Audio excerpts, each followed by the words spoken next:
Hey, fellow Kenyans, we need to have a little talk. Something to do with professionalism.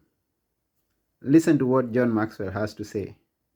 In over 5 decades of making presentations, I've experienced the good, the bad, and the ugly when it comes to environments. One of the ugly times occurred in Nairobi, Kenya.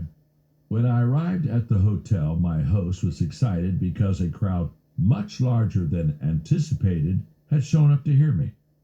That was the good news. The bad news was that the room he had reserved would not accommodate all of those people.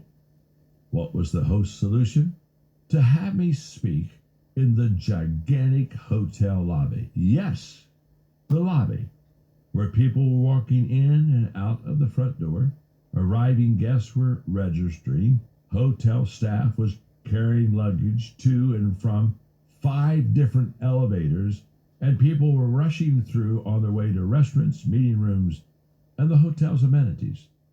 Let's just say the room was not in any way conducive to speaking. If all that wasn't challenging enough, the space was made worse by 5 massive pillars that broke up the lobby.